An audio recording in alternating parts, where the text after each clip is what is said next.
Welcome to Bridging the Gap. I'm your host, Reya, and I'm using meaningful conversations and stories as tools to bridge the gap. You may ask, to what? Well, find out on this episode of Bridging the Gap. Hi, greetings from the San Francisco Bay Area. Welcome to the second episode of Bridging the Gap.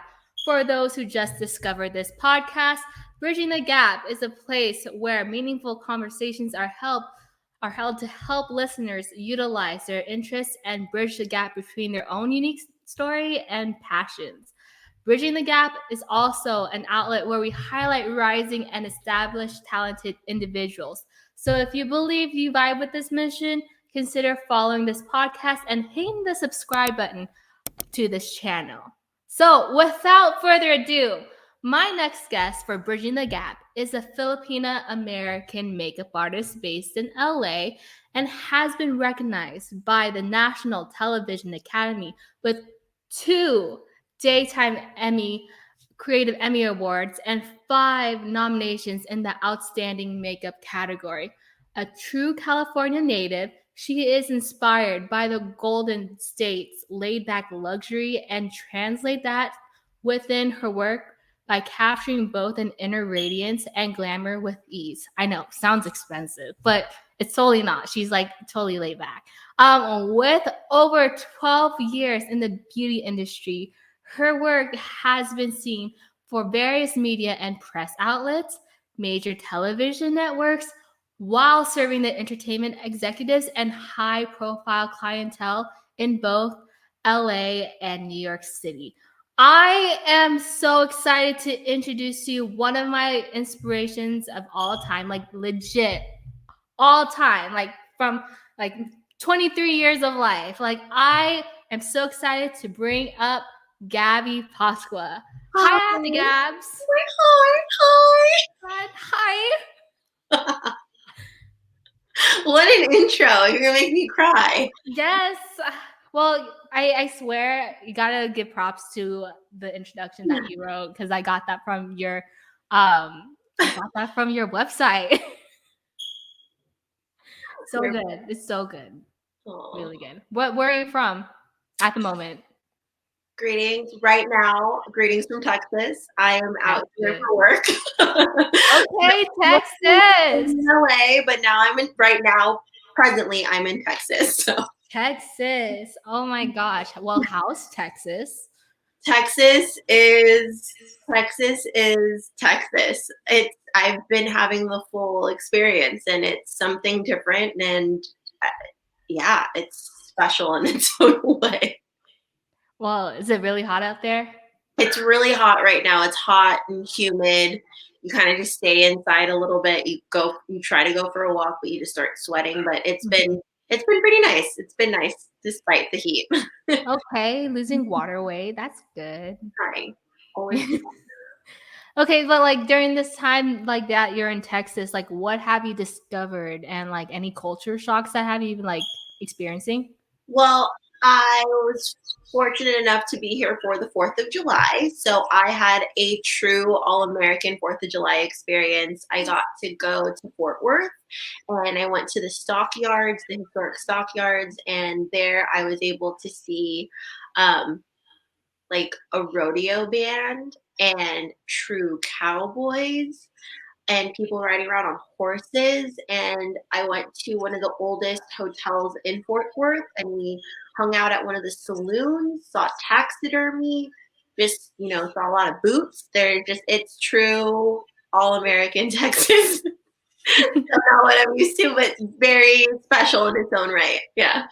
Love that. Did you buy boots or anything? I did not buy boots, but I've been eating a lot of barbecue and you know me, how I haven't had beef or pork in 15 years. And for the first time in 15 years, I actually took a bite of brisket. Oh my God, how was that? The brisket was insane. It was actually really good. I took a bite because I saw it. We're at this really a pretty well-known local spot called Hutchins in North Dallas. And I saw it and it was one of those moments when I just I had to do it. When you're in the middle of a life experience, you just need the full experience sometimes. And I was like, you know what? I will have a bite.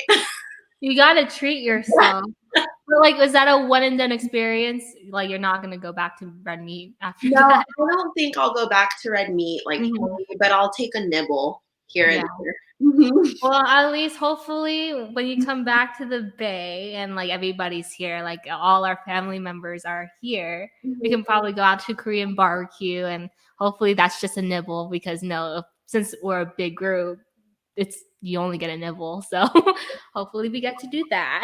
Korean barbecue nibble. Mhm. A We'll nibble. see, we'll see, we'll see. We'll see. So I think I've hinted about family, this and that. So for those who don't know or haven't known me and Gabby for a long time, this is a very special episode because fun fact, I have known Gabby ever since the day I was born. Like I'm not saying that she's my birth giver. Like she's not old enough to pass as my mom. Like legit, no, she's not, but she is actually my first cousin. Like how we're connected is kind of crazy. It's more than like the we're just cousins because like other than sharing the same grandparents, cousins, aunts and uncles, we are almost birthday twins too, right? Mhm. Yeah. So like our birthdays are like 9 years and a day apart. That's how close we are. And if you're into astrology, there's gonna be so much big Aries energy happening today if in this episode. So if you know, you know. So be prepared. Right at the Gabs. Mhm. Mhm. Yes. So, this is going to be a very fun interview. I am so excited to dive into your life experiences and your career because, when you were growing up and making your decisions of like what you wanted to do and like the industry, the beauty industry, like I was like a legit child and didn't know like what was happening with you and what you were doing with your life and, why you were going to move to LA. So for me and for others in this place of discovery and hustling, I feel like your story is going to help a lot of people figure out their next steps in their journey and their passions. So I'm like, okay. I like let's start off by like telling a bit about yourself because I can just hype you up like so many times, like dropping the 2-time Emmy award winning makeup artist, but there's more to that. So like, yeah, tell us about yourself. Oh my gosh. Okay, well, again, thank you so much for that, and I'm so honored to be here, and I'm so proud of you for doing this. Thanks. And yeah, I to your point, you were really young when I decided to move to LA. And I always felt kind of guilty because I felt like I just left, like up and left you girls, like, and just kind of was like lost doing my thing. And because we were all together all the time, like every weekend, multiple times a week. And to just like kind of uproot and leave and to be the first one to leave, I always kind of held this like guilt. And I didn't ever want you girls to feel like I was just like leaving you. But it was one of those things where I did have to, grow up a little bit and figure out my career and understand what I want and understand what my life was going to look like and step into adulthood like fully. And it was something that really drove my want to go to LA. And so, um, you know, stop me too if I go off on a tangent, but um, I think my whole drive and desire to go to LA was just because of the circumstances that I had in front of me. Mhm. And it was something that, growing up with a big family, there was always opportunity to kind of play around with makeup. And growing up, I was a dancer, and so I would always admire the way that the Mac makeup artist makeup looked, and I loved playing with makeup every weekend, but backstage and for performances and doing it for school dances, et cetera, et cetera. And then your mom specifically was one of the biggest encouragers for me to keep doing makeup. And she was like, do my eyeshadow. Your Lola was always like, do my eyeshadow. Mhm. It was just, I was always painting your mom's face or your Lola's face, and then your mom would send you to her friends and would encourage me, and then your friends, or no, and then your mom's friends would be like, if I was your age, I would go to LA. So these like little plants and seeds, and I know that I'm missing a lot on the in between, but it was like little nuggets of encouragement to kind of just fly freely in the direction that I felt creatively driven and creatively encouraged and inspired by. And so that was something that really um, helped fuel my decision. But you could totally ask me the question again because there's part of it I kind of forgot what the question was. So Well, like you dived into like what inspired you to like pursue your passions, but then I also want to know like what were your like interests? Because you did mention dancing. Like that's one like solid memory of seeing you grow up was like you dancing. But then like was there anything that, you know, your dad or your parents like shared with you where you're just like, "Ooh, I like that." for makeup and for creativity in general. Yeah. Okay, so for that, yeah, absolutely. So I grew up, as you know, dancing, and then from the dance studio, from recitals, and just having to learn how to do makeup on my own for stage was the biggest thing. And then I think battling my own um, struggles with identity and self-worth and body dysmorphia and an eating disorder, especially as I was coming up as a teenager. When I was growing up, we came up with the internet. So there Mhm. was no social media until later, like when I was in my 20s. So there wasn't the YouTuber, there wasn't how to do your makeup, there wasn't anything like that really on the internet that was impacting my generation. So I really had to learn from everybody around me and sit in people's, bathrooms and go through their makeup kits and sit at the MAC counter. And so I think having to go through that process was like the foundational intrigue on makeup and beauty. Um, and then going into expanding on how I could turn it into a career. One of the biggest things for me and a pastime for me and my parents was always going to the movies. So I grew up going to the movies almost every weekend with my mom and dad. Even if I didn't want to, I was kind of forced to go to the movies every weekend. So I was always in a theater, always watching the latest film. And then as I, became a teenager and my dad, was like, oh, she could like, she could hang and like watch all these other international films. He started taking me to indie films, like Sundance films that would come through the Bay Area. I remember going to the Shattuck Cinema in Berkeley. That was one of my favorite places to watch independent films with my dad. We went to the Kabuki Theater in Japantown in San Francisco a lot. So I would say a lot of my inspiration then came into my life through cinema and through film and through a lot of the international films. I think that was something that had this, it was almost like film spoke to me.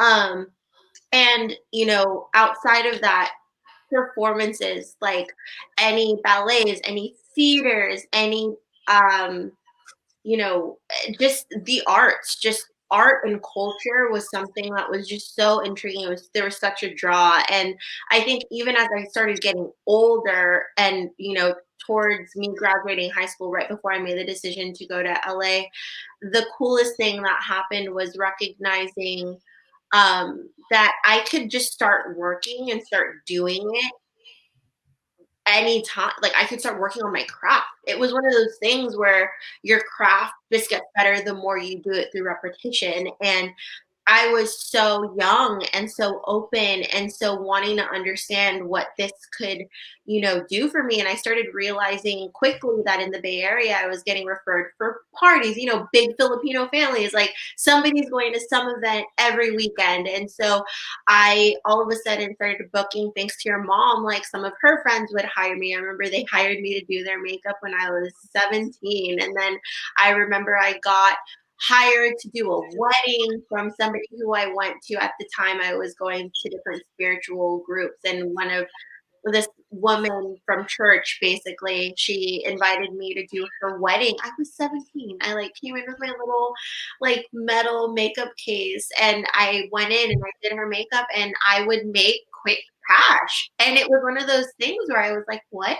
I could make money doing this, and I always have money in my pocket. Like, walking out with like 150, 200 bucks as a 17-year-old, like that was a lot of money for me, like in a day. I was like, wow, I could do this. And then, my best friend growing up, she like would pay me to do her makeup for prom and for her graduation. And then my dance teammates the moms would ask me to do their daughter's makeup for like 8th grade graduation or like X, Y, and Z. And so it just kind of was very made apparent that I could make money doing this. And it was ironic that at the time, or not ironic, at the time when I graduated, it was the peak of the 2008 recession. And so there was a lot of discussion on how it was going to impact the next generation and how our generation, the millennials, had to craft and create different avenues and different jobs because the job the jobs were just kind of limited. And there was a lot of, I just remember seeing on the news and talking to my mom and dad about trade school. And I specifically remember this moment in time where I'm sitting on the couch and my mom points to the TV and she was like, look, they're encouraging trade school over a 4 year. She was like, I want you to go to trade school so that can help you have a trade while you're going to college. My mom wanted me to go to beauty school and go to college. And she wanted me to have my cosmetology license and be able to do hair and makeup just kind of as a side hustle to get me through college so that I can get a degree. But what had happened was when I sat down and discussed it with them, I found that the thing that excited me the most was, the thought of being able to really fly free and try to live in a different city and move to LA. And so my mom and dad, they made a deal with me that if I wanted to move to LA, I would have to get my cosmetology license. And so I did that. And so that was really the starting point, was going to beauty school, getting my license, and then kind of the rest just fell into place.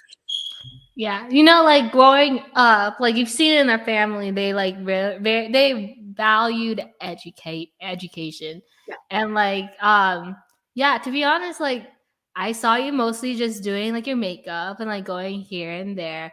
To be honest, I didn't know that you went to community college before, like while you were pursuing like beauty school. So like, talking to you like now as like an adult, that was like such a trip to know, like, oh my gosh, she was actually like a working student, like not just like for one school, for like two.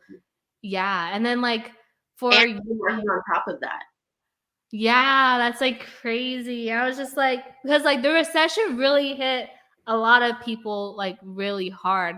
So like since the recession happened, so to give context for like what happened, and like for people like my age, and then like I think now, especially what's happening with the economy, like a lot of people are predicting that we are gonna go into another recession. How did that affect like your educational like pursuit, like because I know that you did beauty school, but then you wanted to go to art school or something, so like how did the recession affect you and your like decision making? Because like recession affected a lot of people, and then like you had to like figure out your own journey, so how did that come about? Yeah, so the recession really impacted me, actually. It really impacted my parents, and it really impacted the way that how I decided to choose the school and the educational path that I decided to go on. And there was a day that my dad had to be really honest with me, and he told me that I was financially responsible for myself. And that every choice that I was going to make, I had to figure out a way to pay it back. And basically, what happened was that I I did see community college as a viable option because it was very affordable and it gave me the opportunity to work towards a 4 year degree. I definitely wanted to go to cosmetology school because that was my ticket to LA. But yes, before that, because you get caught up as a teenager when you're you're graduating high school, everyone's applying for colleges, everyone's doing this and that. And it was really, my friends were smart. A lot of them were, like, all of my friends were pretty smart. Everyone was getting into 4 years, and all of that. And I wasn't that studious in high school. I was more of a social butterfly, and I did work a lot of the time. I was working, I was dancing. I was never really just sit down and focus, and school was my only thing. Like, I was working. I had dance practice, I had recitals, and I was just always I felt like I was always all over the place, which things haven't really changed so much for me. But with that being said, I didn't have the greatest GPA to get me into like UCLA or Mhm. like I didn't no, there was like no UCs, and the UCs were the ones that I wanted to go to. Like I was drawn to, universities, and I think that there is a part of me that felt really sad that I wasn't going to be able to go straight into a 4 year like some of my friends, like some of my best friends. But then I did have other friends who were getting some to state schools, but I was kind of like, I don't know, like, no, there's no shade on state schools, but for me, I was like, the schools that I wanted, I knew that I had to go to community college for. Mhm. And I think my teenage ego also wanted to feel like I was doing something a little bit different.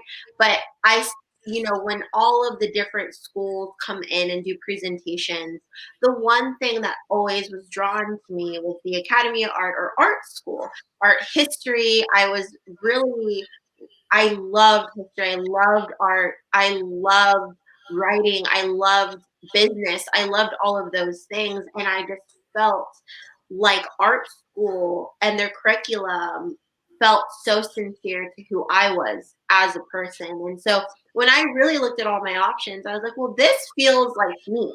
Like, it doesn't feel like anybody else. And on top of that, I get to go straight into a school and not have to do community college and then go to the real school that I'm supposed to go to. And so I felt like I could kind of skip a step and make it shorter and do something that felt so sincere to me, and what I wanted eventually in my life. I loved fashion at the time. I thought I was going to be a stylist. I wanted to go into art school for fashion marketing and merchandising. So even in art school, I still wanted to have an element of business in it. So it's kind of interesting, like, how my story like kind of pans out now and how it is kind of like that now. But I felt it back then too. And so I think, to the point of speaking to anybody who's in this place of navigating their next step and going to college, but also wanting to pursue their passions, I say, take the first step, be really practical about it, but don't deny yourself in wanting to pursue all of your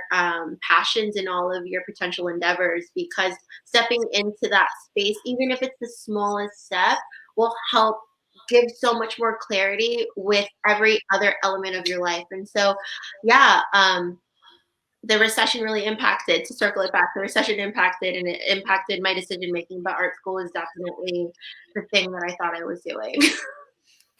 Okay, yeah, ooh, that's a lot. So you come out of high school, Yeah, you're doing makeup on the side.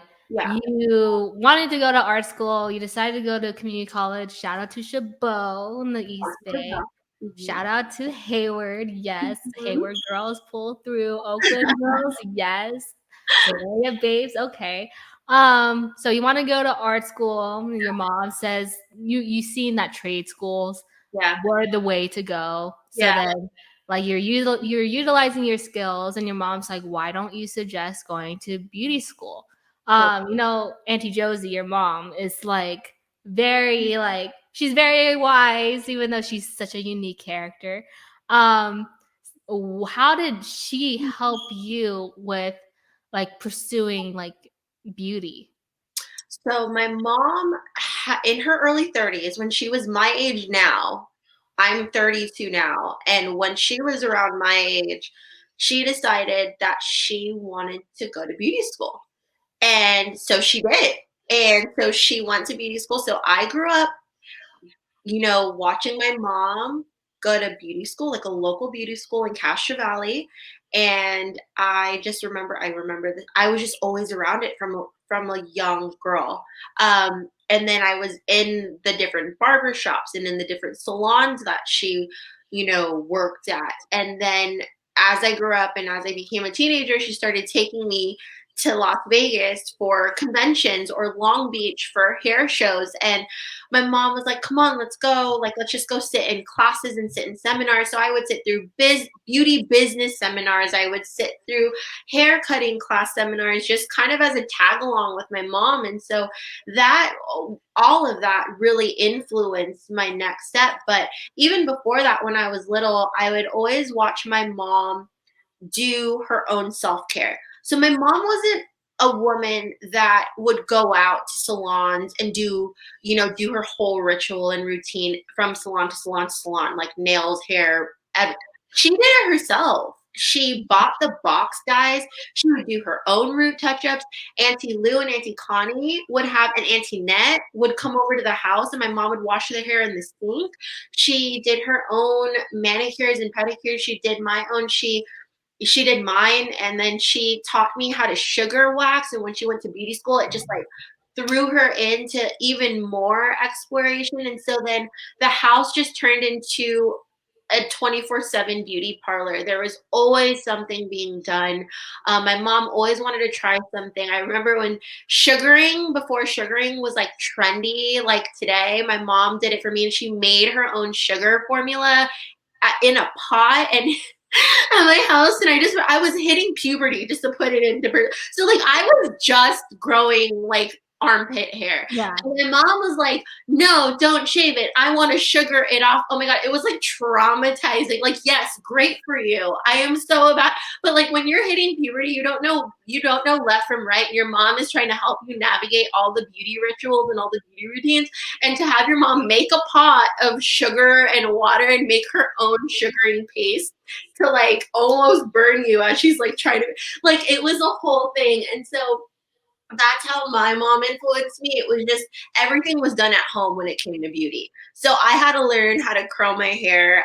But then if I didn't like the way that she curled her hair, I would go to my dad's youngest sister, so I would go to like my aunt and my dad's side, and like they're all glamazons on my dad's side too, all the women there. And so it's like I would sit with them and like watch how they curled their hair, did their makeup, or they would teach me tips and tricks. And in retrospect, and especially now as I've gotten older, I look at our families and I'm like, wow, this is why I'm doing what I'm doing today, because there's so many women. How could I not be involved in beauty? And it's like it was the perfect I don't know, just life experience to really foster this influence of beauty into my career and into my path. And so my mom, yeah, I think I just have to thank her so much for being a like do it yourself DIY beauty explorer that she is. And my mom always loved, my mom loved fashion too. She made her own outfit. She loved sewing, and she would make me clothes when I was growing up. She would make her own shirts growing up. And so when it came to fashion and beauty, my mom would always teach me how to dress, how to create, a closet, and how to pick staples, and always, how to pick a shoe that'll go with everything, how to pick a blazer that'll go with everything, having key pieces in your closet that you can mix and match. And with that naturally came, the finished look of how are you going to wear your hair with the outfit? How are you going to, accessorize? What lipstick are you going to wear? And being able to watch my mom get ready, when she was uh, in her early 30s, and just seeing her makeup drawers and being able to, I just remember I was so little, and I was still like eye level to the sink. I couldn't even like peek my head up yet. But because I was eye level to the sink, I had full access to her drawers. And I just remember I would open up her drawers and she'd get so mad at me because I would get the pencils out and I would like draw on my face, or I would get her mascara and just like mess up the mascara and her eyelash curler. always, my mom always had an eyelash curler, and that's why I have eyelash curlers almost in every bag. I have it in a travel bag, I have it on my vanity, and I have it in my main makeup kit. But even in my main makeup kit, I have two, but there's always an eyelash curler, and that's because of my mom. So yeah, my mom had a huge influence on beauty for me, for sure. Yeah, shout out to Auntie Josie because I think me, Tori, my sister can um for those who don't know, Randy's my sister, Tori's our cousin. For our fondest memories with Auntie Josie is going to the salon she'd be working at. I can even the boys, our cousins, can attest to this too. If you go into the salon she's working at, you get your hair cut there. She could probably do a strand of highlight on yourself. But if she's not in the salon, if she's at a family party and we're like, oh my gosh, Auntie Josie, I want to dye my hair, I want to get highlights. She'd be like, okay, let's go in the car. We go to this is it Sally's Beauty Shop? Is that yeah? We'd go to Sally's Beauty Shop. We'd get the dye, and she would just do it. She would just do it at the party, and then okay, you know how to bleach your hair, it's heat, right? Um that catalyzes the reaction. Instead of putting a hair dryer or the fancy ones with the big thing that you sit under, she made us stand out in the sun. That's how she worked with us. I don't think she did that with her own clients, but that's what she did with us. And that's the fondest memories of Auntie Josie, just being Auntie Josie, and being legit a pioneer in the beauty, and not just the Palo side, but in your dad's side too, because I legit, she helped us all out. That's why your side of the family is very pretty, our side of the family is very pretty. So yeah, so she's helped us out um beauty wise, externally, and gave you good advice about if you want to go to LA, you have to do this and that. And then you went to beauty school, you got your hours done to be licensed, and you finally got to go to LA. But then yeah, you finally end up in LA. Did your goals on what you wanted to do stay the same, or was it oh shoot, I have to modify so I can survive out here? I mean, my whole LA experience has been a roller coaster, and there's no blueprint on how I got to where I am today. I couldn't tell you that I was following somebody's path. It really was a story of unfortunate events, especially in the beginning. And then I think as time progressed and I was able to overcome different challenges in the first 6 months of me living in LA, it was really made apparent to me that I was supposed to be there. And so I just kind of surrendered it all. As my dad, I thank my dad for my faith. And my dad, told me, this is when you start praying and talking to God and you surrender it all and you ask God, show me my next step. And so that's what I did. And I stayed true to the things that intrigued me. I stayed true to the types of sets I wanted to work on. I stayed true to the direction and the types of people I wanted to work with, and the people that I most importantly wanted to learn from. And that is what catapulted my career and really helped me navigate my own lane in beauty. I feel very fortunate to have worked with everybody that I have and everybody who had mentored me. That was a big one. And because I was so young, I was very vocal about me wanting to just get a foot in. And I had no ego. There was no ego. There was no ego in it. It was just I want to show up, do good work, and that's all. I'm not doing it for likes. I'm not doing it for posts. I'm not doing it for a tag. There was no social media like it is today in the beauty industry. I came up around 2010 to date myself. And so that's the same year that Instagram really broke into the scene. And so there was no beauty influencer. There wasn't really beauty hashtags. You weren't doing things for tags until 4 or 5 years into my career. And so I think the biggest thing with my LA experience and the drive was just, staying true to the direction I wanted to go in and being vocal and being open to doing whatever it took to get me there. Nice. Mhm. So I just want to kind of gas you, like light you and like what you've done. Not the big stuff yet. Like just like early in your career. So you go to LA. You have like how much money did you have in your bank account? I saved up. I saved like over 3 grand, like Uh-huh. to move to LA, which And then is not that much money. Like you not could, that much money here anymore. Like that could be like a bill now, a month's bill. yeah, This is yeah, crazy. Yeah. totally. Yeah, I saved 3 grand and I moved down to LA. And then I just remember, my school went bankrupt. So I moved to, okay, so let me just Yeah. rewind. So let me bringing it all together.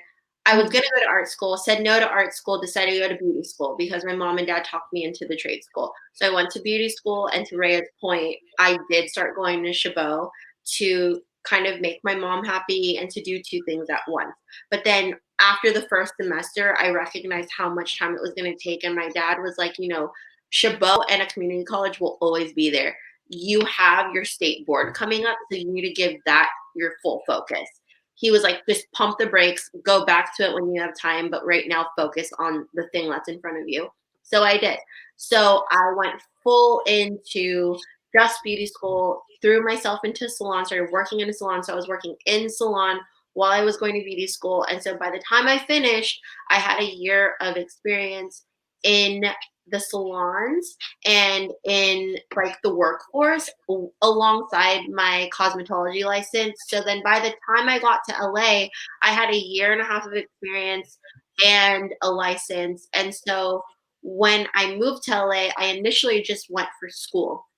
So I didn't have a job. I was just living off of the money that I had, saved up.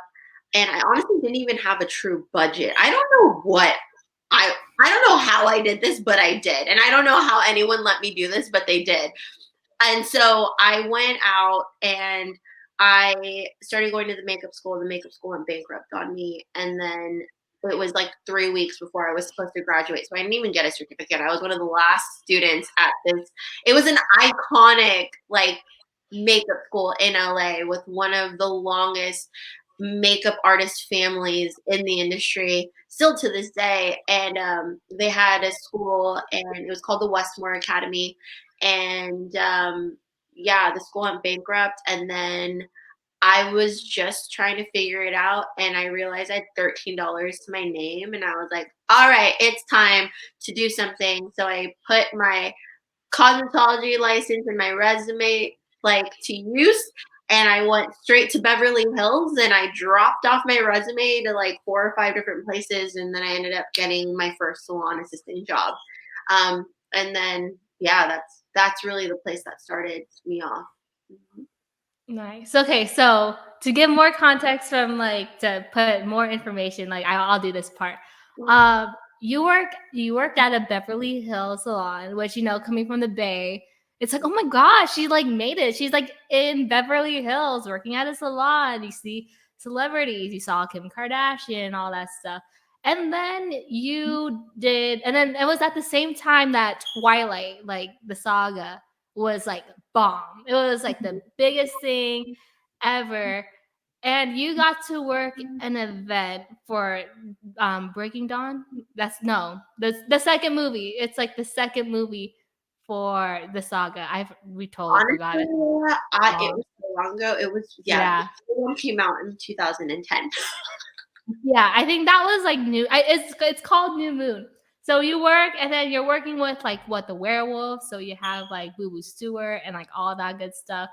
Um, but then I think what I can recall, you're trying to figure out what's your next step, and like one thing that you talk about a lot is freelancing. So, how important was it to stay motivated and utilizing the resources that you had in front of you, especially when you're meeting like all these big people?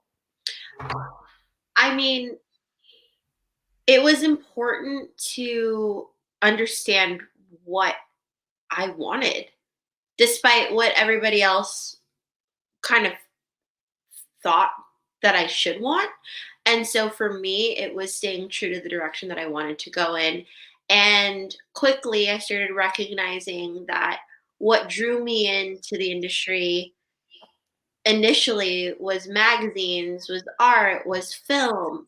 All of that I couldn't do just being in a salon day in and day out. And I quickly realized that I would have to be on sets.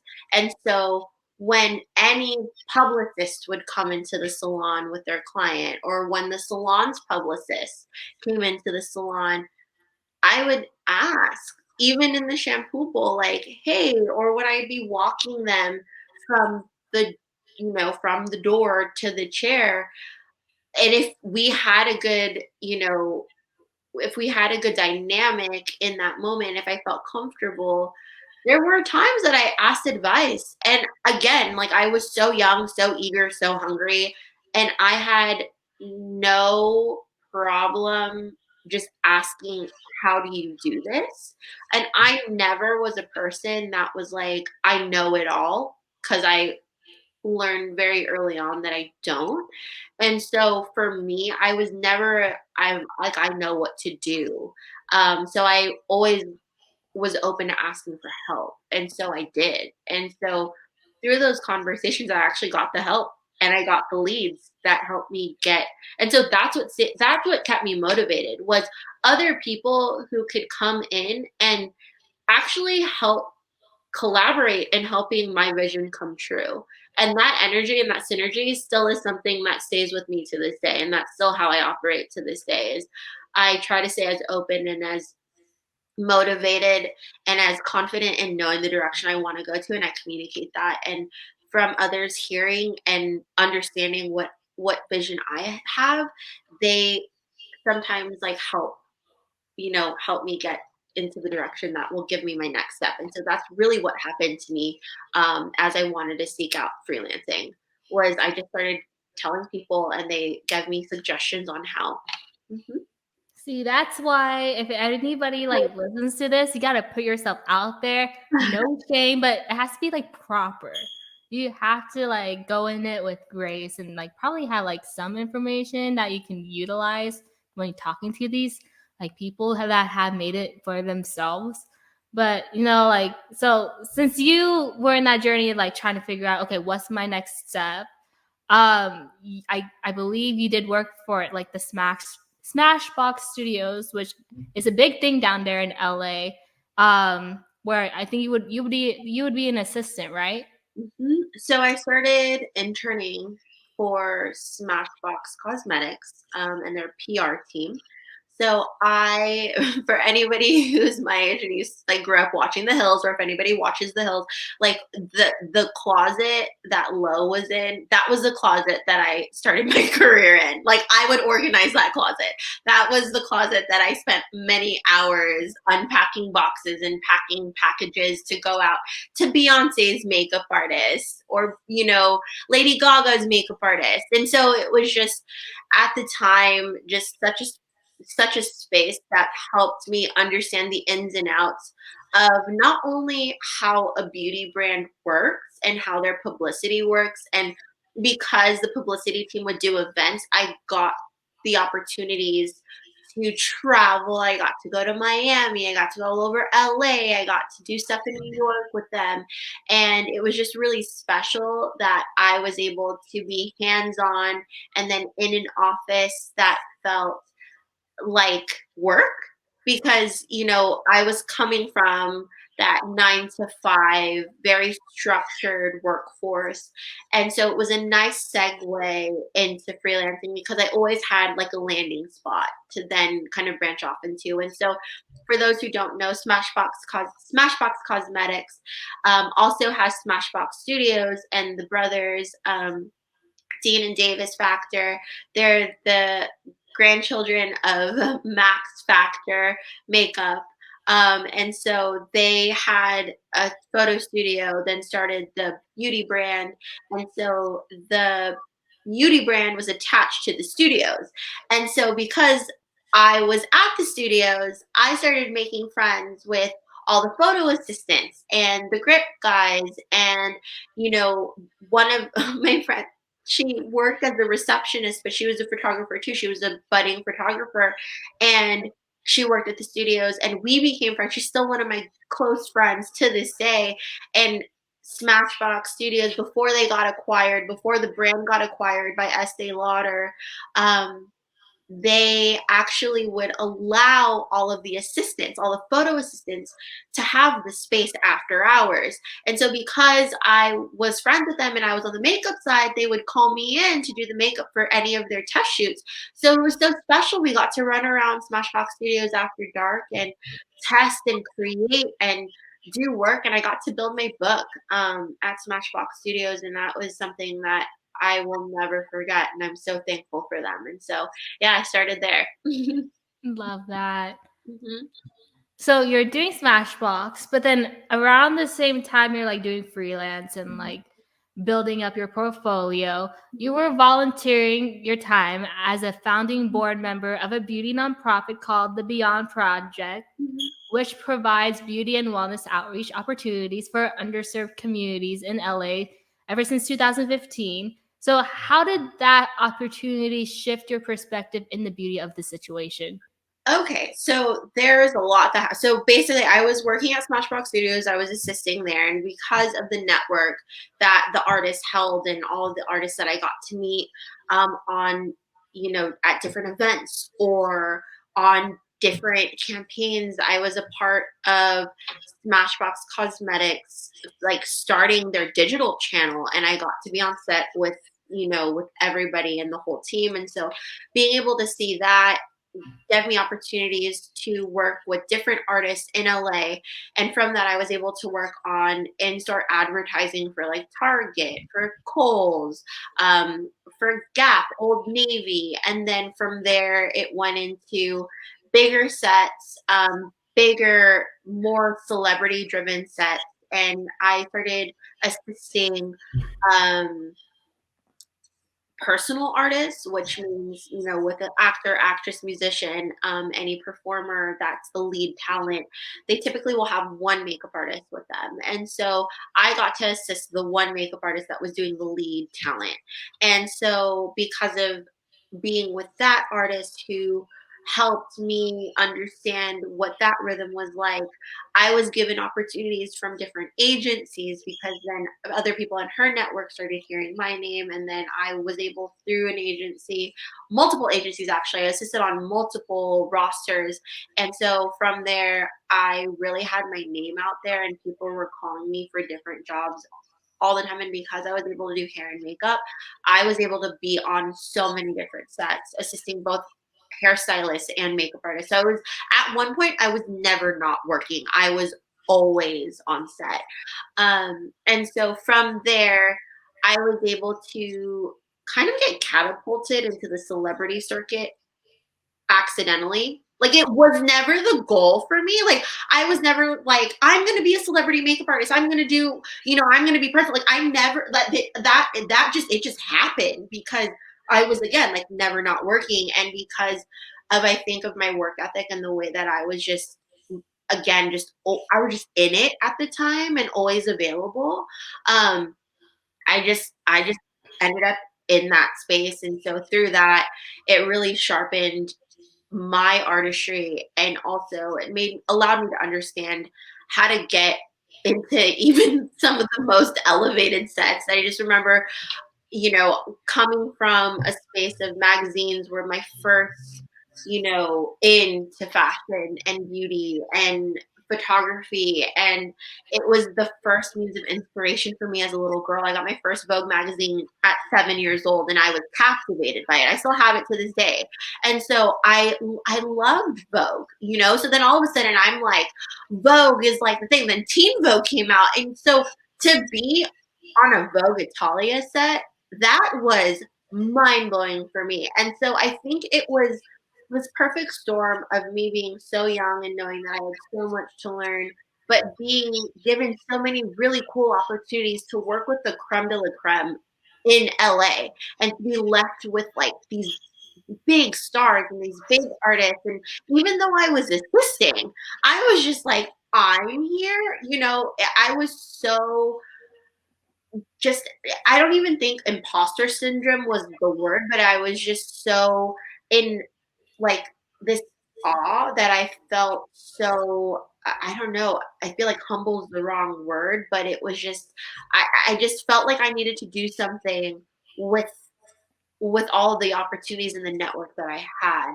And so, because actually it was when I was on that Vogue Italia set, I was sitting there and I was with my mentor, and it was a really tight set. And I was sitting on the beach, and I remember she was like, "You could hang back. I'm gonna go to set, but just if you're done with everything in the trailer, like just go, give yourself a break." So I was sitting on the set in Santa Monica, and I just remember sitting on the beach, and I saw the photo shoot in the distance, and I honestly sat there and I asked God, why me? I was like, there are so many girls that would kill for this opportunity. How? Like, how did I get here? And then after the how, it was the why am I here? And then immediately following that, it was like, I have to do something. Like, I have to do something to give back because I'm so young. I didn't know anyone when I moved to LA. How am I getting these opportunities? I, it's all of the I shouldn't be here, thoughts that came through my head turned into I want other girls like me who are younger than me to know that there are so many opportunities out there for them and that they can overcome hardship and that they can actually pursue what they want in life and they can actually get it. And then I just thought about my humble beginnings and the type of girls that I relate to. And at the time, too, there was like this perfect storm of every event that I would work at, for some reason, girls would come sit in my chair and they would start crying. Or they would be like, I just got out of a breakup and I'm single again. And I'd be like, oh, me too. Or I would sit there with a stranger and she would just be like so insecure. And I would have to talk her off of this emotional cliff of just spiraling, being so insecure because like a guy's here or this and that. And I just remember encouraging people and really pressing them into accepting themselves. And it was so interesting because I struggled with body dysmorphia. I struggled with an eating disorder. I struggle to this day with the way that I perceive myself and my self-worth, my value, like the way my whole identity, like my identity because of the influence of beauty culture and because of other, our other influences in like our family dynamics and our culture of being Filipino-American, like being Asian-American, just all of that, like not really fitting in. Like it just was this whole thing that I never really fully felt comfortable in my own skin. And I was like, well, there's other people who don't feel comfortable in their own skin either, but they trust me to do their face and to help them step out into the world. And I think it was when I started working one-on-one with different talent and actors and actresses where I started realizing I was like, oh my God, I'm in charge. Like I'm held responsible for the way that other people see them. When they step out on that carpet, when they take that photo that they're doing for their EPK, for their electronic packaging for press photos, like when they're doing that, that's my responsibility to help shape the way that they're perceived. Yet I'm still trying to figure out how I'm doing that for myself. Like I'm still having a hard time accepting myself. And so I think it was a combination of all of that being this like back of my head, like kind of just note that I'm like processing all of that and then having all of the experiences and having these like huge opportunities. I was just in this space of really wanting to give. And at that time too, I was working with different beauty brands and I had so much product before again, this is like before the beauty influencer was really a thing. Like I had so much product. I had so much makeup. I felt like I had so many opportunities. I felt like I had so much to share and to relate with other people and knowing that I wasn't alone in it. that I wanted to do something. So that's a long-winded explanation on how I started into the nonprofit world. I actually started looking for different opportunities to give back to the city of Los Angeles because I felt like LA gave me so much that I was like, I need to give back to the city. Who could I help? And I had this heart for underprivileged youth and teens because at this point I'm like 24, 25 years old. I had moved to LA when I was 19. I already had 4 or 5 years of like the struggle and everything that came with, building a life from the ground up with like $13 in my bank account, and my bank account's going negative, like having to hustle and figure out where I'm living, moving so many times and battling, getting out of a relationship, healing from that, and then everything that I've said with eating disorders and body dysmorphia, and then what also that translated into like alcoholism and addiction. Like going through all of that really made me want to go back to spaces that could help another 19-year-old because I felt like I was close enough but far enough that they would actually trust me and listen to me. Like I wasn't just like this like adult that was telling them what to do. I felt like I could actually meet them somewhere, because I knew that that's what I needed. Like I needed someone that could look me in the eye and be like, I see you, I understand, and this is how you can get through it because it worked for me, and I promise it'll work for you. Like that's what kept me going. Was the people I so happened to cross paths with at the time that I did to help me overcome personal struggles that helped actually get me to the places I needed to be in my career. Because if your personal life isn't right, your career isn't going to be right either. And it was because of that intersection I wanted to do something. And so I started looking at different opportunities, started volunteering. Actually, I also started volunteering too because I had a lot of parking tickets at one point in my early 20s, and I had to do community service to pay it off. And so then I started doing community service, but then in community service, I started realizing that I really liked it. And so then I wanted to find a way to keep doing it. And so, yeah, I started working with the LA Youth Network. I started going to this church in LA that, you know, helped me find different nonprofits to work with. Started working with at-risk youth and teens through a charity event with all of my other friends who had nonprofits or wanted to give back. One of my good friends had a nonprofit, still does, called Awaken Arts, and she would go into an at-risk youth facility that we would bring art as a method of healing to the youth to help them get to the next phase in their life. And through that opportunity, it really made me want to find a way to create a platform to support her and whatever endeavors that other nonprofits needed to have too. And so we focused on her and through a charity event. And because of that charity event, one of my girlfriends in Seattle called me and she was like, I see what you're doing on social media. And she was like, I'm starting a nonprofit too, because she had just finished going around the world. It's called the World Race. I don't know. It should still be happening. But she went around the world for a year and just served women and children and built houses and built homes, got haircuts, all that. So when she came back, she wanted to start her own nonprofit, which she did. And so she co-founded a nonprofit called the Beyond Project, and they were taking it to different cities. They took it to LA, and they had a meeting and they basically shared the vision. And I was like, sign me up, whatever I could do. I need a way to give back. And this is exactly in alignment with what I want to do for not only this point in my life, but I could see this being something long term, for the rest of my life, the duration of my career. Is like I could have this be something beside me and something that I continuously contribute into. And so that's how I started working for the Beyond Project. They're working with them, and I've been a founding board member since 2015. Mm-hmm. So yeah, you threw a lot of stuff out there. And I think a lot of people are like, now if they listen to this, they're gonna be so inspired about this project. Before we get into like your next like stage of your career, I wanted to know, how can people join the Beyond Project? So you can look up thebeyondproject.org and follow at the Beyond Project. And to keep up to date, I would say you could reach out to me. I will give my email. We could put it in this. It's Gabrielle at thebeyondproject.org. And I believe that there is still a volunteer email. I think it's volunteer at thebeyondproject.org. If I'm mistaken, I can correct it. But just go to the website. There's different ways to reach out. And yeah, it's multi-city all over the United States now. It's so incredible to see how much it's grown in the last 7 years. And I'm so thankful to be a part of it. Oh, that's amazing. So, guys, if you are inspired, make sure you check out the Beyond Project at a city near you.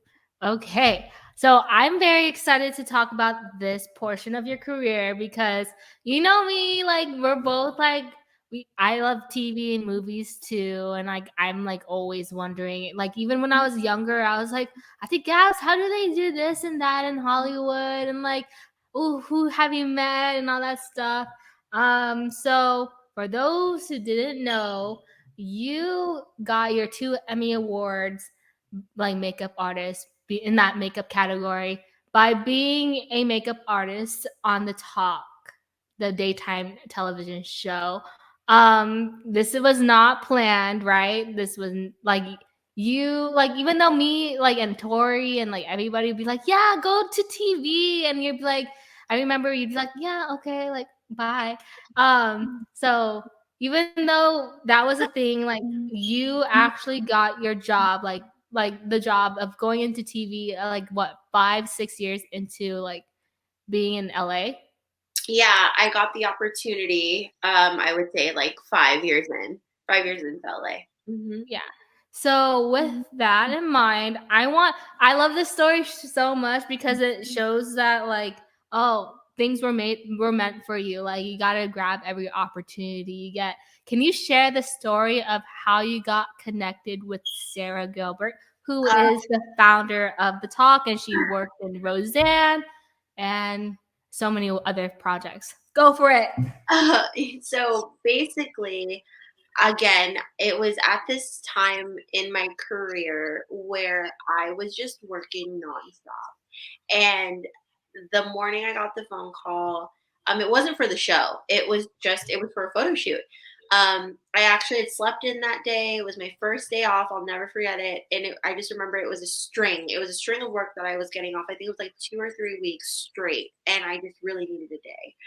And I got a phone call from a girlfriend who was meant to be on that photo shoot. And she was like, "Hey, Gabby, I got really bad food poisoning. Can you make it to set in the next 45 minutes?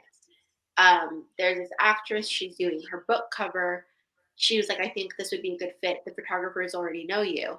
And I was like, okay, I'm just waking up. Let me give you a call back. Let me see if I could do it. And I think I asked her, where is it? And she sent me the address, and I looked up the address, and it was literally 15 minutes away from me.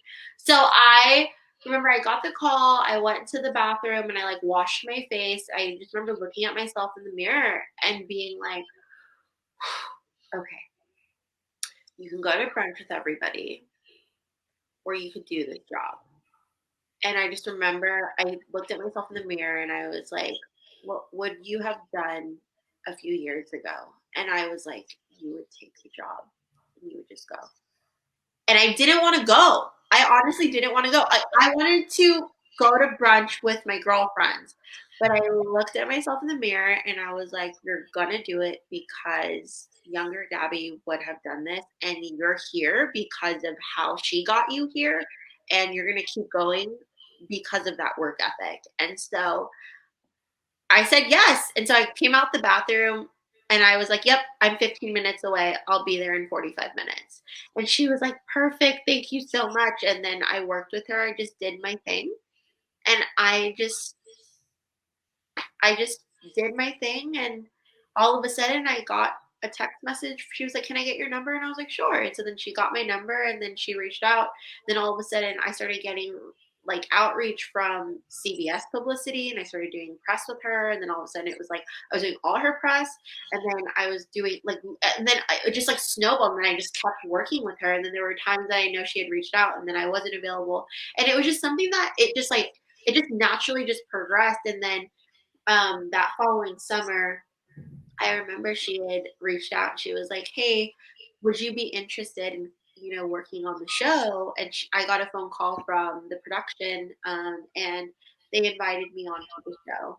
And they basically just had me come in because at that point, I wasn't union, and to be on major television or film sets in LA or New York or Atlanta, anything that you see that's network for the most part is pretty much union, and you have to be a rostered artist, and I wasn't.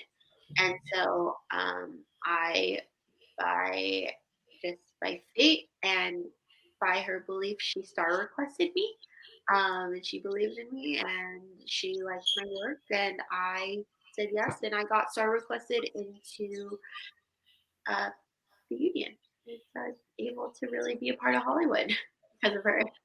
We love it. We love it. Oh, Yeah, such a good progressive story, like legit. Because you were like going into LA. I'm like, yeah, I want to do like Vogue. I want to do like editorials, and then you're But doing that is freelance. not the city to do that in. You do that in New York. I mean, you can Yeah, in LA, but if you want that, it's really that. And I learned that it's like that's more New York City. yeah. So like you're doing like you wanted to do editorials. You were doing freelance. So did you ever thought you were going to go into daytime television? I did not think that I was going to go into daytime television. I didn't think that I was going to go into television at all. Honestly, I thought that I was going to. Um, I don't know what I was thinking that I was going to go into, but I didn't think that I would be in TV. And again, it everything that has happened in my career, never none of it really was a goal. It was like this would be nice. It just everything felt very like far off, and I was just really kind of trial and erroring different avenues of beauty, and I really came to liking TV a lot. Love it. So you started working at daytime at the talk. Mm-hmm. Did working in daytime shifted how you work as a makeup artist, or did it stay the same? It shifted a little bit. I mean, different sets propose different opportunities to, I guess, you know, to do your craft in whatever. I mean, there's different mediums. It's, photo is going to be a little bit more different than like motion. And with that, like you always have to take into consideration lighting, et cetera, et cetera. But the biggest influence that kind of happened to me from that experience was learning about green beauty, because I specifically was using green beauty on live television, which at the time green beauty wasn't trending. It was just starting to come up. And so a lot of the green beauty brands that you see now either hadn't fully launched yet, or had and nobody really knew how to utilize it. And it was kind of like the first run of products. And green beauty was specifically a lot of the times for just personal use. There was nothing that was camera focused. There was nothing that was like HD. I think Makeup Forever was the biggest one that was like HD makeup, and then Studio Fix from Mac, and you know how to use that for stage, and you knew how to use all of the traditional makeup lines for TV and film that come out of the makeup houses. Like those are the brands you typically go towards and you utilize for that medium. And for me, I had to figure out and navigate green beauty into TV and lighting and press,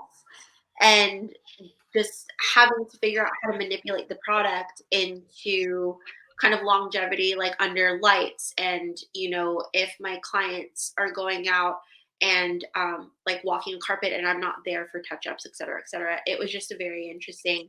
It felt very creative, but it helped me really depend on my artistry and not the products. And that was one of my first mentors, Lori Taylor Davis, would always tell me, depend on your artistry, not on your product. And so just know how to manipulate your products to fit whatever medium you're working under. And so that's what really helped me get through that phase of my career. You are a pioneer in green beauty. I swear. I swear. Because you know what? While a lot of your coworkers were using like the high leading brand that you could find at Sephora or like any other spot, like you were using green beauty, and like if it was like starting to grow during that time, like of course it evolved and you used it at its early stages, and you're just like, oh my gosh, like I really have to figure out the lighting and all that stuff and how to apply that makeup. Oh my god. Like was that like, so that was just a real challenge that just like resulted in trial and error, right? Yeah, I, I mean, it was really hard to tell myself that I could trial and error on live television. So I always did the best that I could. And I started slowly, and I think I started playing with different things. And I just remember one of the first times that I was backstage, and I was just really trying backstage to mimic the texture and the opacity of all the other products that I was using.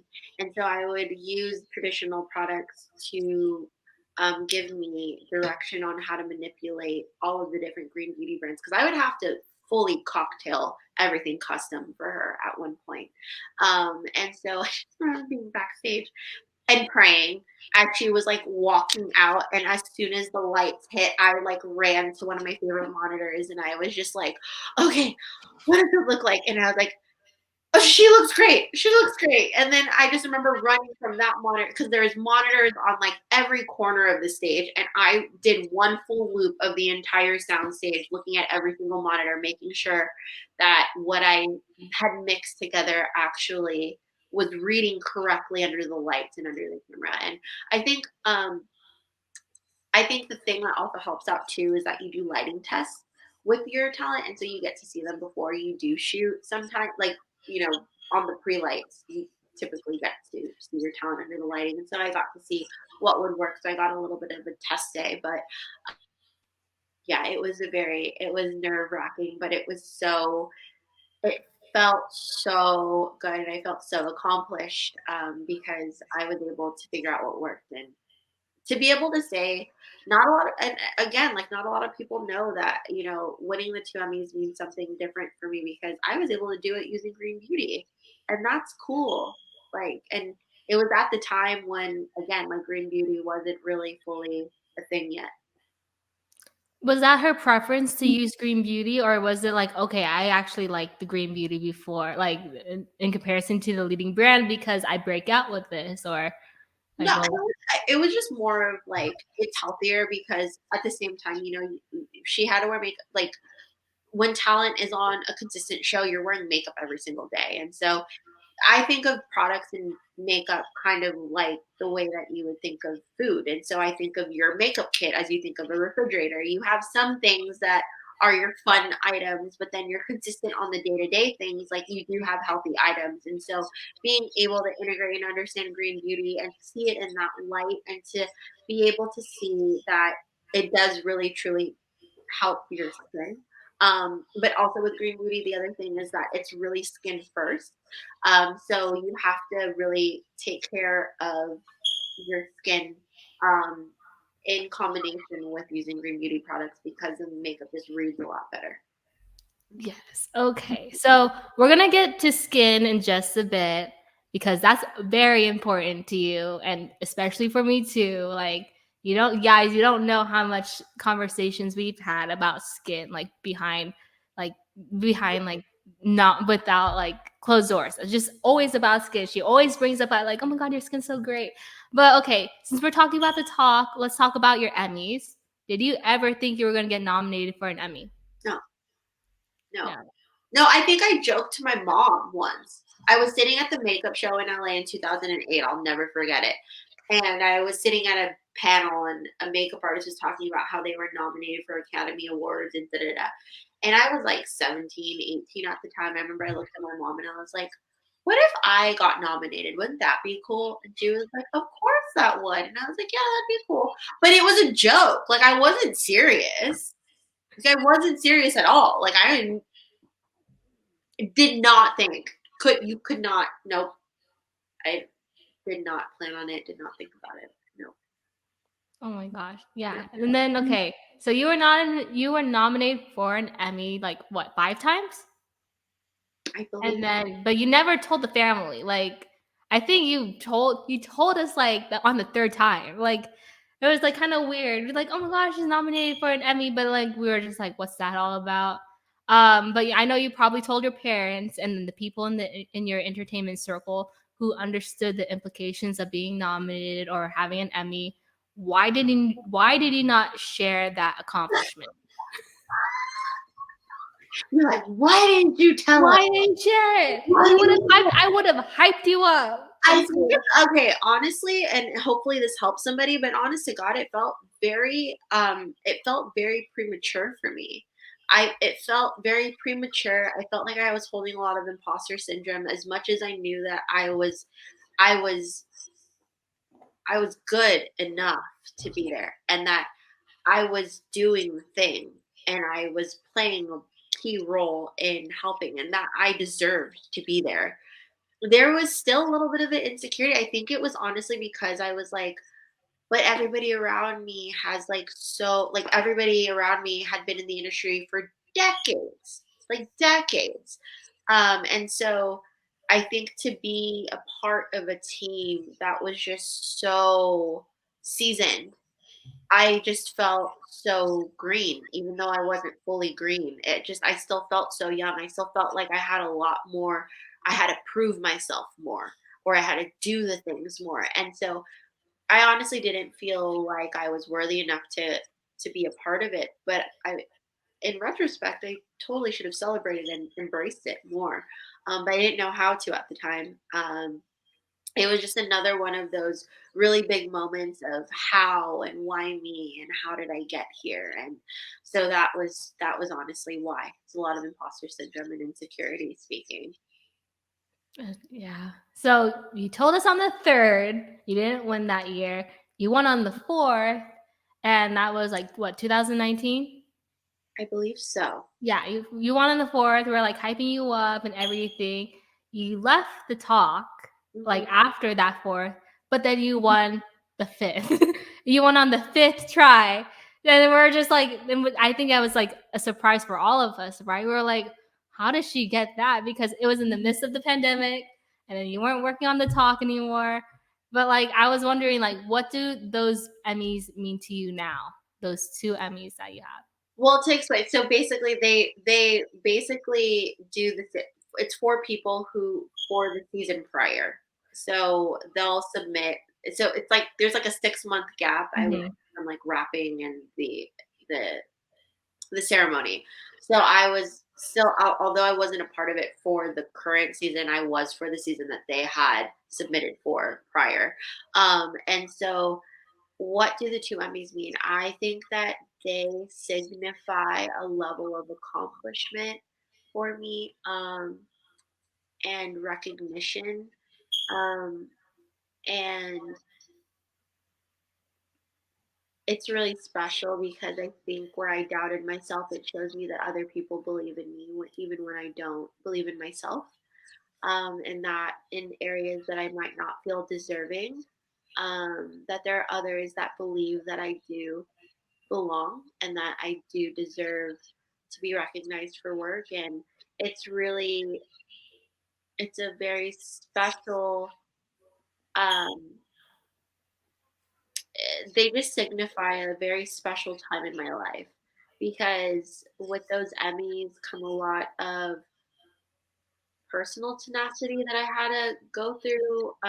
It goes a lot of, like, again, to my point of your career is only as good as you are personally. So if you're healthy as a person, everything that you do is just going to radiate that health and that goodness. And if you're happy, that's going to radiate into everything else that you do.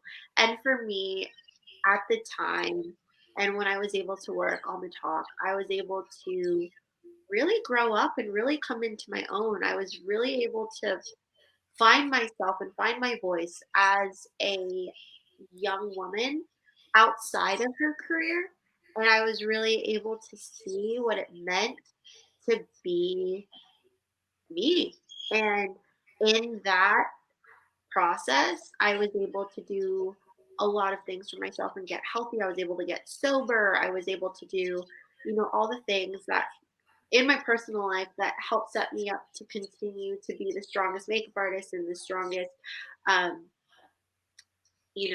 just the strongest like person that I could be for my boss, for the team, for the show, like all of that. And so those two Emmys really mean a lot. It's more than just career. It also signifies and represents a big part of my personal life too, because working on the talk and being able to be a part of that team um, allowed me an opportunity to grow and to um, I don't know, just to grow into my own and to really um, to do all of the things that I felt I needed to do for my personal development. So it's just like those really mean something on a holistic level for me, and it's really special. Wow. You know how holistic that is? It's because like so you have two, and like I don't think a lot of people know this. So you have two, you won one and you won the other. You gave your first Emmy to your parents for them to like show off, even though like it's on its own pedestal. Like yours is on one too, like in just In like the corner. in a corner. Both of your guys are in a corner. Like it's it's just there. And then like when you're walking in your apartment or in their house, you're just like, oh, that's a big thing. That's a real thing. Like it's a big accomplishment. And for you to share that with your parents just means a lot because it shows that they're part of that journey too, and they help you elevate and push you to like where you're supposed to be. Like because seriously, like that if that recession did not happen, who knows? Like you could have been like not in Hollywood or something. Mm-mm. Like so shout out to Uncle David and Auntie Josie. Like, oh my gosh. I swear, best people. I swear Andrew is your guys' favorite. Yeah, or his favorite. That's what I meant. No. I swear. Okay. I'm with you guys. So in while you're doing the talk, while you're working for the talk, you started a beauty brand called Suit Beauty, which focused on lip tints, stains, mist. Like that was like your product. Share with us what Suit Beauty was and what inspired you to start Suit Beauty. So the beauty brand that I had started really came from the influencer space and from I guess, the boom of the beauty influencer on Instagram and on YouTube. I had a lot of friends at the time that worked in publicity, a lot of friends that worked in social media. Obviously, I was in entertainment. I was like on the backside of everything. I was seeing everybody's, how all of social media kind of worked. And everybody was like, why don't you step into this space? That's a whole nother story in and of itself. And I just always wanted to shy away. And I didn't want to just play along. I didn't know how to because I had come up again before the rise of social media and the influencer, when all sets were closed. There was no social media team. Nobody was promoting anything until it came out. And so I got reprimanded early in my career, and it really always scared me from fully being confident in having any type of social media presence. And so, with that being said, um, this is like 2015, 2016, at the peak of the beauty influencer or influencers in general. And a couple girlfriends kept coming to me being like, why don't you do something? Like, you need to start doing something like on your Instagram. And the only thing that felt right to me was to share a side of me that I felt like really communicated what I felt in beauty and with cosmetics and what beauty meant to me. And so I wanted to hide behind something because I was like, well, I don't want to have this be about me. Why don't we turn it into a brand? Because then I could also fix the problem that I can't ever find the red color that fits my skin tone, and I can't ever find, the pink that fits my lip tone. And so why don't I just look for those shades and just fix the problem that I'm having selfishly, because then I can help my friends too, because they're always asking me for the same recommendation. So that's how that started. And it was really a brand for me to hopefully invest to find longevity in the beauty landscape, because that was also the time when I recognized if you don't have a presence, then you don't exist. Therefore, if you want to keep being a makeup artist, you need something to live online. And I was like, well, if I'm going to have something live online, I don't want it to be about me. Let me hide behind a brand. And so that's how Suit began. Nice. Because legit, I swear, guys, every like the lip tints that she had, the mist that she had, those were like our favorites because like it matched our ground skin tones. Like it complemented it so well. And we really miss lip tints. Like I swear, I still have mine. I found mine recently. I'm like, yes, because it really matches this like your skin tone. And like I think now, like I think you like even though like you're behind, like you are hiding behind the brand, like I think it just it was like a pioneer for inclusivity in like in makeup because Totally. now, yeah, Yeah, because it was at the time of like right before Fenty, right before Glossier launched. It was really like at that time, but it wasn't the time for it quite yet. yeah, but you know what?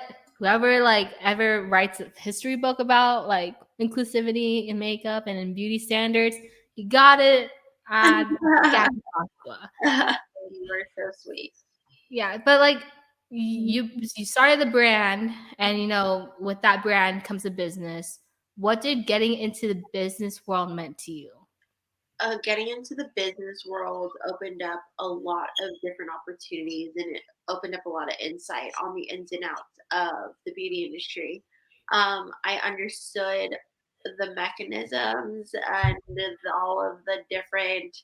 Um, I just it was opening my eyes into business in general, across the board, in entertainment, um, in freelancing, and cosmetics and products, and what it means to even be like a storefront owner or an e-commerce site. And so it just opened up a lot of opportunities, and it opened up my network, and it just gave me more clarity on my next steps and what I really wanted to do and what I really wanted to pursue. It really had me get to a point of being like, okay, are we like committing to this? What is it that we really want to convey through business? But it also showed me that I really like business, and I like that side of things. And so that's what really, like, I don't know, came out of it. So speaking of business, um, so backstory: Sarah, your client, decides to leave the talk in 2019, which you had to figure out what your next step was. Yeah. And while I was getting ready to move down to LA, we're gonna live it up in LA, go here and there, party, go Venice Beach, go Santa Monica for college. You decide to move to New York. So rude, like so rude. Oh my gosh. I know, like my 6 months without you there, so bad. How did moving to New York help you with your business ventures and like freelancing, especially like trying to strive for the editorials you've been wanting to do? So I think New York, the experience there really opened my eyes to so much. I went to New York because I had the business, and because I had the brand, and I was like, I need more business contacts. I need more direction. I've done soft launches in LA, and I feel like I have a lot of PR contacts that could help me move this, but I need stronger business infrastructure. And if I wanted to do it anywhere, let me try New York City, because I've always also wanted to be a makeup artist in New York City. And what a great place to also, not only build my name, but also build a brand alongside it. And I was like, if I have to do it, the time is now. And so I just took a leap of faith. And as I was figuring out my next move, I was like, again, kind of bringing me back to the same place that I was when I was just starting my career. I was like, what do you actually want? Like, what drives you? What fuels you? What motivates you? And New York was a city that I always wanted to live in. And so I was like, that I just felt like time was of the essence. And I kind of went with my gut feeling, and I took a leap of faith, and I just showed up. And my experience there did show me, that I really love entertainment. I love entertainment more than editorial. And it made it really clear that the only clients I wanted to work with were entertainment clients that would come in from LA or somebody doing press in New York. Like those are the clients I was excited about. I wasn't as excited for ads or editorials or magazine shoots. I honestly, it was an eye opener. And I was like, if I'm going to start all over again, is this really where I want to start over? And I was like, no, like I want to be in entertainment. And so it confirmed me wanting to stay in my lane in entertainment and everything that that industry encompasses. And then it also made me realize that the brand and the business side of things, I realized how much I loved like developing creative content alongside the product, and how much of a network I have to help me move it in that direction. I started recognizing, I heard this in a sermon like in my early 20s where it's like, well, God doesn't give you money, he gives you people. So what does your network look like? What can you do with all of the resources available to you? And I started recognizing that I didn't have a lot of the business contacts. New York was kind of foreign to me in the culture, and like the networking was like I was starting from the ground up, and it made me appreciate everything that I had and everything that I built from LA. And from that experience, yeah, I was able to, I don't know, find my way into even more clarity even through the pandemic. Nice. Okay. So you're in New York, building those business like contexts, living life. You legit moved your belongings to New York, like most of them. Like that was a big move.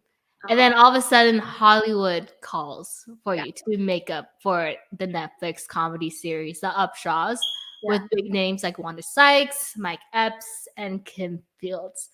From those times I visited you at work, I saw how daytime like works, like the entertainment and like in that field.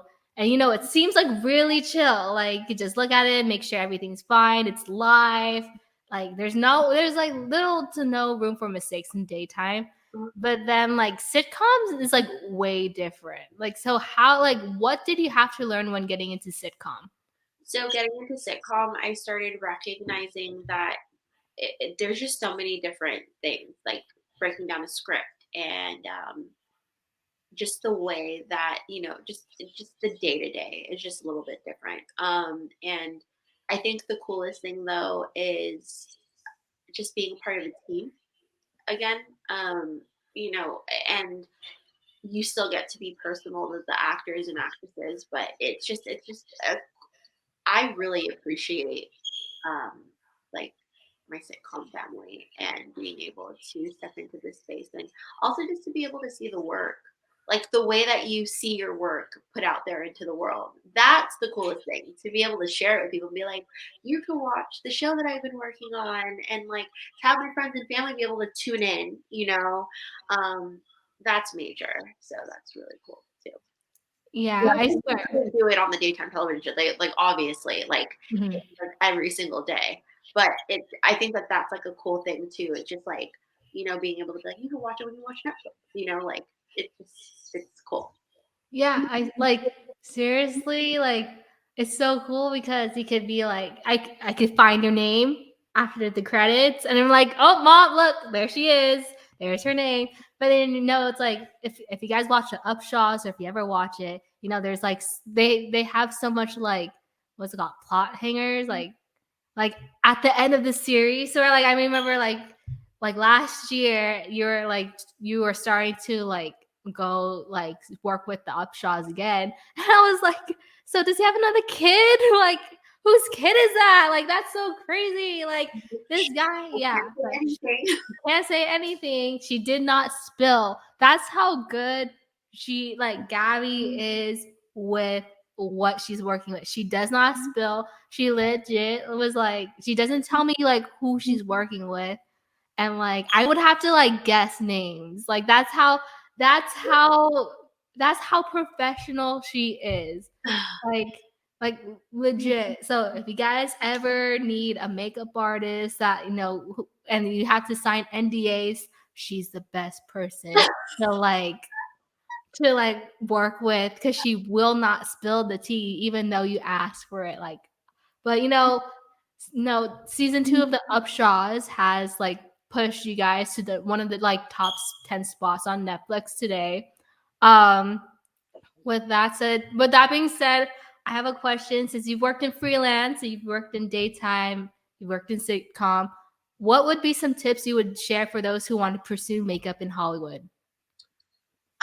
Tips and tricks for somebody who wants to pursue makeup in Hollywood. I do have to say, um,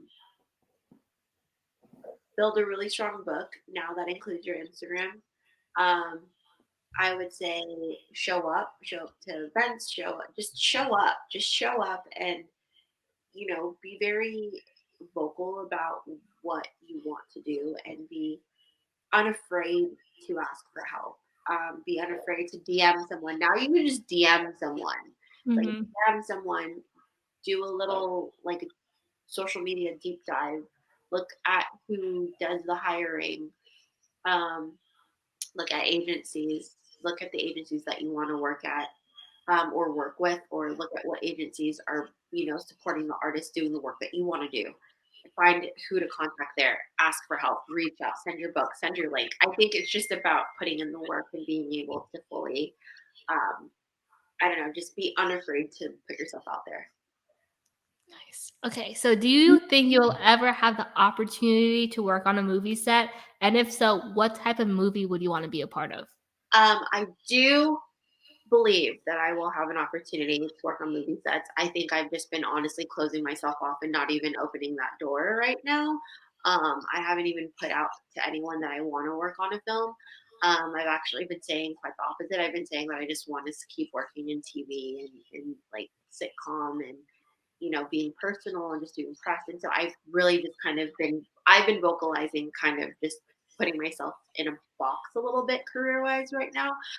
But if I did have an opportunity to work on any film set, I would love to work on a Bond film. That would be That would be that sick. would be so cool. I think that would be my number one. Would be a Bond film. Oh, that would be sick. I swear. That'd be like that's because that like just makes everything like what you wanted to do, Yeah, like everything yeah, like comes in play with a Bond film. yeah. If okay, who would be your preferred Bond? Honestly, I don't even know. I don't. I have no preference. I think also just because this one just ended, yeah, I don't know. I'm She open. doesn't know. I'm open. Mhm. Well, we're gonna manifest that for you. Mhm. Okay? Yes, we're gonna do it. Okay. We have like a few more topics left. Like it's like a few questions. This is a good interview though. Thank you. I just want to make because everybody's like, oh my god, they're probably gonna be like, oh my gosh, I want to learn more. So we're gonna ham it out right here. Let's Okay, power through. let's power through. So your plan was to work for the Upshaws, and then you're gonna go back to New York. But Uh-huh. then the pandemic hit, and then Uh-huh. you're stuck in SoCal Uh-huh. while most of your stuff was in New York. Uh-huh. How important was it to keep the momentum going that you built? It was very important for me because I didn't know what else to do. I think the pandemic gave me a shift in perspective where it actually stripped everything away from me. It literally pulled everything that I thought that my life was going to be and told me, nope, just kidding, joke's on you. That's not what's happening. And it really, I was living in New York, came back to LA for a 3-month gig on the show. And because of that show, thank God I was like back in LA but I was just settling into like a short-term lease in LA, while I did still have a place in New York. And then because it was a shared space, I decided to go and quarantine with my parents. So it was just like I was back living at home for a couple months, and everything was on pause and we didn't know how long it was going to last for. And I just remember getting on all of like the calls, for the union and understanding what was happening in entertainment, keeping up what was happening in beauty, and really realizing that beauty and entertainment were completely shut down. You couldn't work in a salon, you couldn't work on set. And it was like, you take those two things out, what do you have? We have the internet. And it's like, cool. Like, okay, so now finally let me try to like be in this like influencer space with this like beauty brand that like, it's not even appropriate to be selling beauty products because we're like at home, not going anywhere. Like you're en masse, like nobody's doing anything. It just, everything just felt so taken away. And I was like, all right, well, what are some of the things that I wanted to do? And skin, I've had my license, I've had my cosmetology license, but I always wanted to go into aesthetics. In California, cosmetology also covers aesthetics. And so I was looking for any course, anything. This is like, summertime of the pandemic. So different areas in California were slowly opening up under different, health code regulations. And so actually found a master aesthetics course in San Diego. My parents didn't live too far. And so I enrolled so that I could just go back to school and keep learning. And I was like, all right, well, I've always wanted to do something with skin. It's going to help me help my clients. I can actually understand it for myself and communicate it and help other people and not just be talking from a publicity standpoint and like from a like this is what it is, this is the ingredients, this is why we're selling it from brand standpoints. But I could actually be like, oh no, but like this is why the ingredients work, and like have true knowledge in what I'm explaining to people, with integrity. And so that's what I wanted to do. And I was asked constantly about different methods of, taking care of your skin and different treatments. And it really gave me the opportunity to dive deep in the time that I had to spend. I just spent it in like learning. Nice. Okay, so you come across a lot of people in your line of work, Uh-huh. and that means you've done a lot of faces, you've seen their skin. Uh-huh. Um, you're saying like skin is very important, which it is the largest organ of your body. Why should we all take care of our skin? I Help us out. Why should you? I mean, overall, it's about just keeping balance with your skin tone, your skin texture. Everybody has different concerns. Everybody, and there's different ways to. I think, I think for me, it's not even just like take care of your skin because you need to take care of your skin the way that like Nana I used to talk about, right? Mhm. Nana I would always be like, take care of your skin. Maybe that's where I get it from. I like look at skin because it's from her. She always had me so self conscious because that's like the first thing she would comment on when I was a little girl. And so like, it was skin was always the thing that she commented. And so for me, I don't even think it's a why you should take care of your skin. I think it's the how, and how to get you to the goal that you want faster. Like, it's not about doing what's trendy to get you to the goal. It's about understanding the methods in which are out there and available to you, despite all of the noise that you also have available to help you obtain whatever goal it is that you want to obtain, you know? So, from your perspective, from your point of view, like a two-time Emmy award-winning makeup artist's view, or like you're very knowledgeable in the subject now because you did take courses. How do we take care of our skin? I think the simplest thing is just be really consistent with cleansing, toning, and moisturizing. And if you can bring your skin into complete balance and a consistent balance, your skin isn't going to freak out. It's not going to overproduce oil. It's not going to be stripped away from oil from harsh treatments. It's not going to be inflamed because it's aggravated because you're doing the most. But it'll actually be like calm and okay. And then, cleansing, toning, and moisturizing, and using those three things as the foundation to understand like where you can implement all the different acids, all the different treatments, and just it's really just basic. Drink water, guys. And Drink eat water. water. And eat water. Eat water. Is there anything that we should like not ingest if you're like looking for like clear skin or like non-inflamed skin? Like it's gut health, right? Like that's one important factor too. I mean, it's a lot of it's topical though, because acne is the infection of your like hair follicle or your pore. And I think Mhm. bottom line is, it's about calming your skin down. And so if somebody has like really inflamed acne, it's like using products that are gonna take the inflammation down so that you could actually treat it. If someone has a lot of buildup and they're getting breakouts and like whiteheads because of congestion, it's like, okay, what product can you use to break that down so that you could like renew your skin and allow all of that to come out? And so it's really, again, I think it's really just helping people understand how, like the how to get somewhere faster, not the product that's trending. It's like bringing in the trendy products to fit your needs. Mm-hmm. So, there's a lot of brands coming out, like a lot of celebrity brands, like, yeah, skincare this, skincare that. We have to be careful. I know you told me this, like, we have to be careful what we put on our skin. And like, so what advice can you give for that? What advice could you give for like someone who's looking for like the solution to like fix their skin? But there's really a lot of celebrity brands that are like, yeah, skincare by da da da da da. But like, and you're just like, Reya, you gotta do your research. Like, what type of research should we do? I think you should first identify what your problem is. So it's like one, let's identify what the problem is and what is the cause. And then two, it's like, okay, what is the first, like what am I doing right now? Because sometimes when you do so much, that's what inflames people's skin. People think, that's what happened to me. I thought that I was having a breakout. It was I was having a reaction from doing too much to my skin. And the moment I stopped and kept it simple and used Cetaphil, a basic toner, and a gentle moisturizer, my skin calmed down. And then from there, I was able to actually treat the true acne that was there, and I could see what the true acne was and what was just a reaction. So it's again identifying that. And like with you, when you were having your like flare ups, right?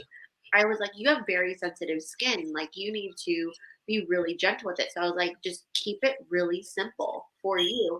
And because yours wasn't really acne focused, yours was like high, it was like reaction focused. And Mm-hmm. so that's when I was like, Reya, it's your gut. Like, what are you eating? Like, you're having an allergic reaction. Like, these are like an allergic reaction trigger.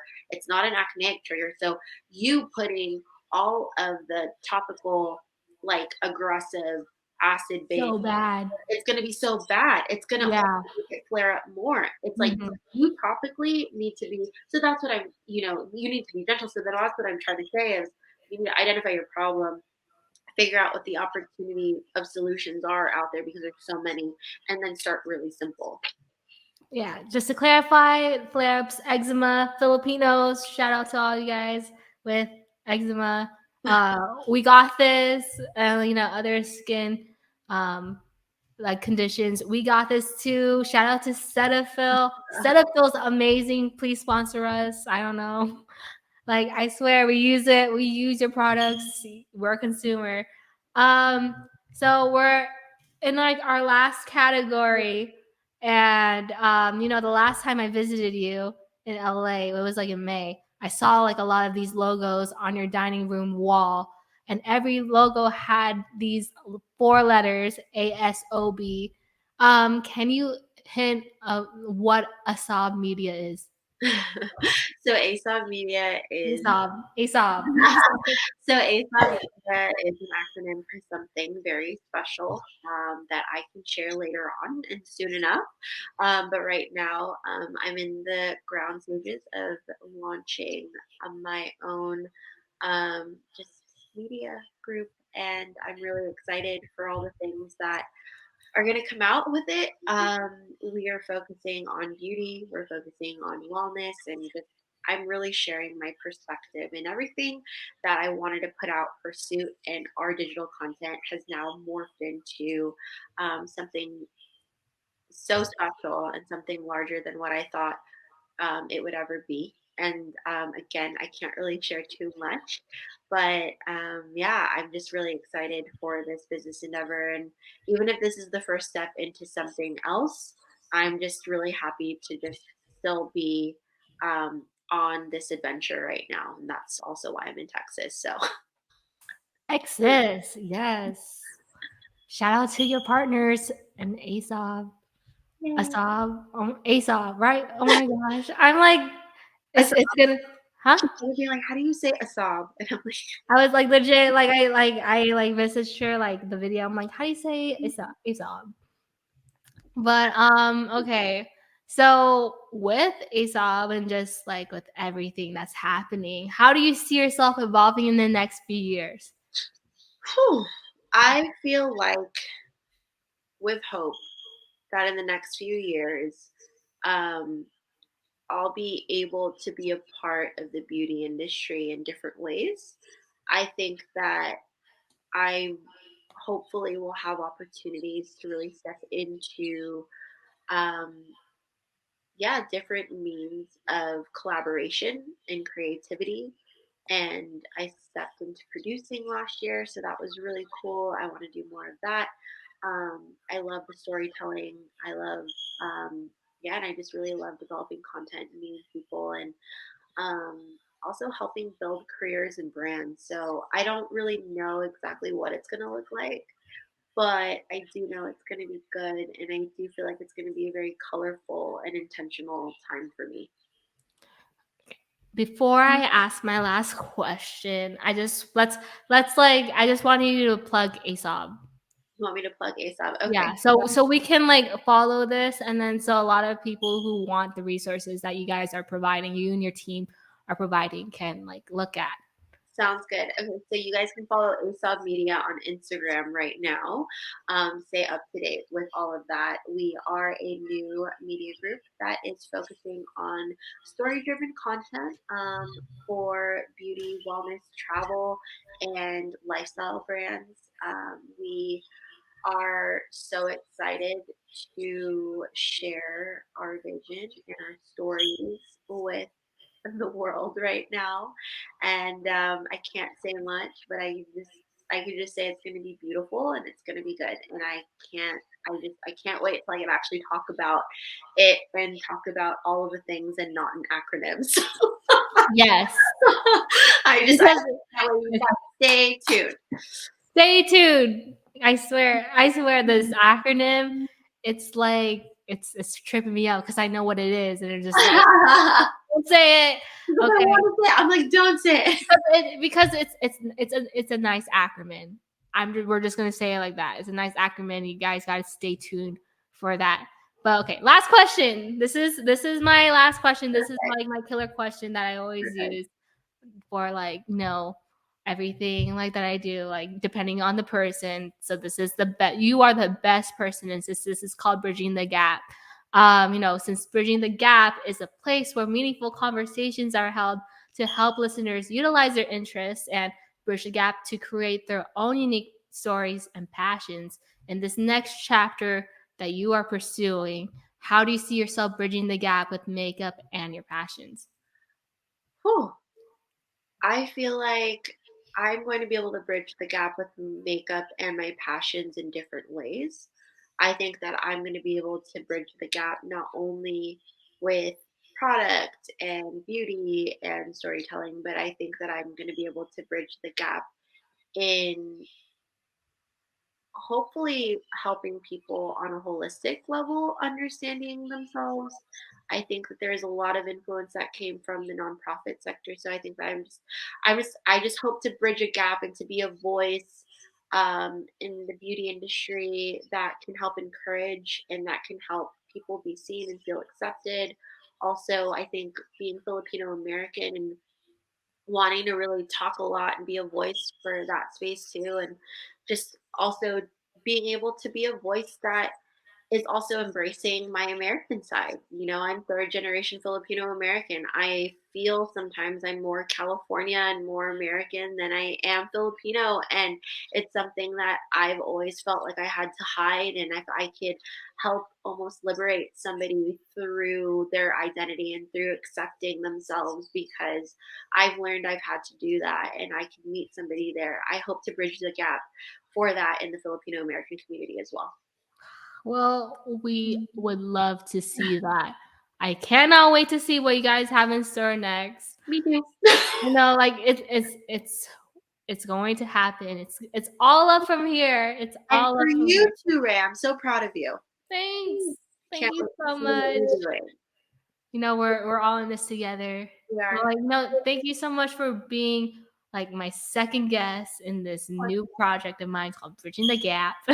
But share where we can find you on social media, or like, if rising like aspiring artists who want to like keep in contact with you, like, is there a way to like contact you as soon as possible after they see this podcast episode? You can find me on Instagram. Shoot me a DM at Gabbi Pascua. So easy. And if you want to check us out in my newest beauty business endeavor, you can see ASOB Media, ASOB Media on Instagram as well. Nice. Any other outlets you want to plug? I think that's it for right now. Well, I have a TikTok too, but I don't really use it as much. But I'm there too. plug your like Instagram portfolio. That's a cool one. That's Oh a yeah, cool and then yeah. you can find me on at Gabbi Pascua Beauty. You can find all of my handles and anything that I'm involved with. It's all on my main Instagram page. Wow. Well, this concludes our second episode of Bridging the Gap. To stay tuned for future episodes, consider following this podcast on Spotify or Apple Podcasts. If you haven't subscribed to my YouTube channel at Reya, like if you love the video version of these interviews, you better subscribe because there's more upcoming interviews like this inspiring interview by Gabbi Pascua coming soon. Follow me on Instagram at Reya and at Hella Interviews. Hella Interviews will be the place where you get consistent updates on new episodes of Bridging the Gap and interviews with your favorite Capamilia stars. So make sure you follow at Hella Interviews. Till then, be courageous and see you there.